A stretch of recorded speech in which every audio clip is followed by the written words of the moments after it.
Hello, this is brief introduction to Kotlin. This is part 16. Name of this video is the $1 billion mistake. So in this video we will talk about null pointer exception, and the $1 billion mistake name came from the statistics of losses related to null pointer exception software industry since 1965. So if you want to know more about it, you can check in Wikipedia or in any other sources from internet. But now we will talk about nullable variables, how to declare and how to prevent null pointer exception in our apps. Here, as example of declaring a variable b, which is type of string, and this means that this is nullable string. So the question mark here, it means that we are declaring b type of nullable string. And then here we have a case when we checking that b that if it's not null, if it's not equal to null, then that the length of b will be assigned to the a, and otherwise -1 will be assigned to a. So in the other case here in print ln, we are printing length of b, and we are using null safety sign, which checks actually if it's null or not. So in case of not null, it will work. So we will see the length of the string b. And then we have operator with interesting name Elvis. So Elvis operator, it's actually this is absolutely giving the same result as this another in the case of a variable. So this is checking if is b is null, then it will assign -1 right side of that this sign to the c. Otherwise it will assign the length of b to the c. So main sign is that question mark and dots, which actually just dividing that to the left and right. So if everything's okay, is no null, left side will be assigned, otherwise right side. So that's working the same way as in case of a variable. And then we have that another this sign is it means that actually it's not preventing, is just throwing exception. It's throwing null pointer exception in case if b is null. So this is that for now, and then I will show you how to declare in. We can see how it works. So we have, for example, a string. We will make it nullable string. We can assign some value to it, and then let's just print it to see how it's working.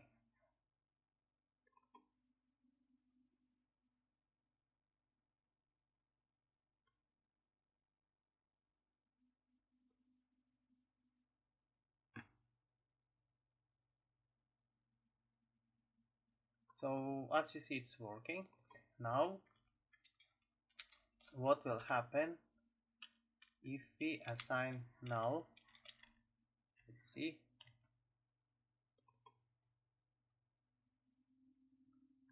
It's actually printing null, because in Kotlin null is an object.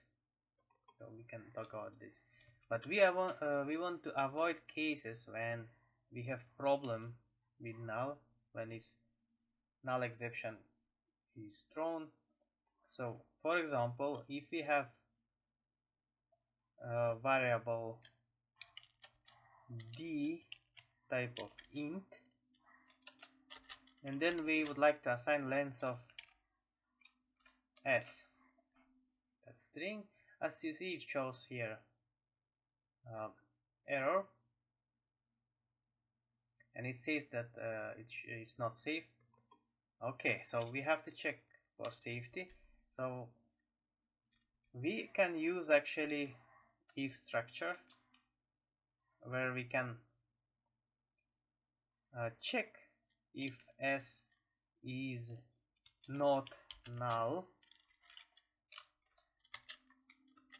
then, but as you see it shows still that there should be some else -1.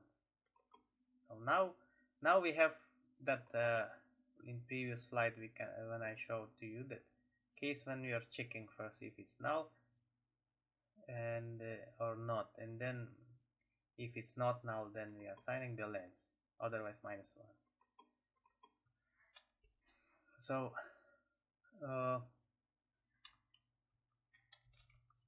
then we can actually assign to d by using Elvis operator, which simply it's shorter at least than if structure.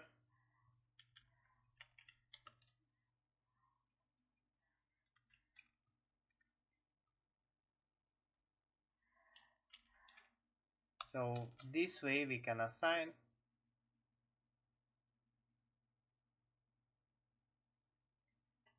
it's much shorter, of course. And then let's actually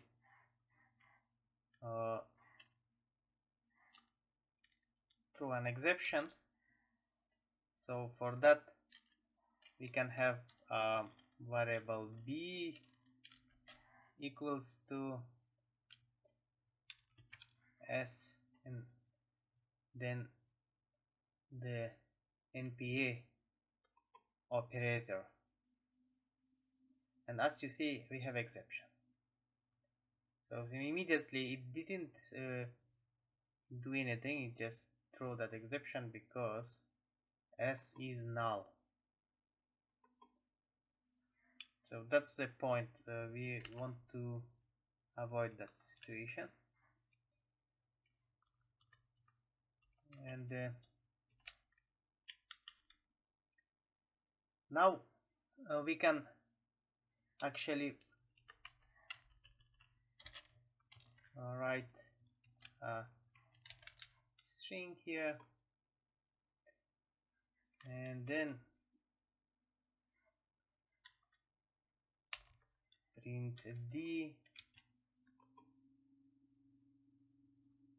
Works well, it shows 4 because 4 letters, and then null, and also print d.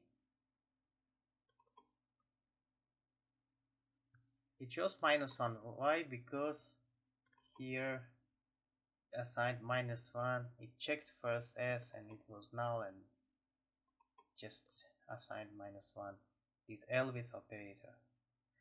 So thank you for watching this video, and we will more talk about different operators which are helping to prevent crashes and so on in Kotlin applications. So also there is a set of operators which are saving computers memory or increasing speed of application, so we can, and reducing the code. So we can check these operators in next videos. So thank you for watching, see you next time, bye.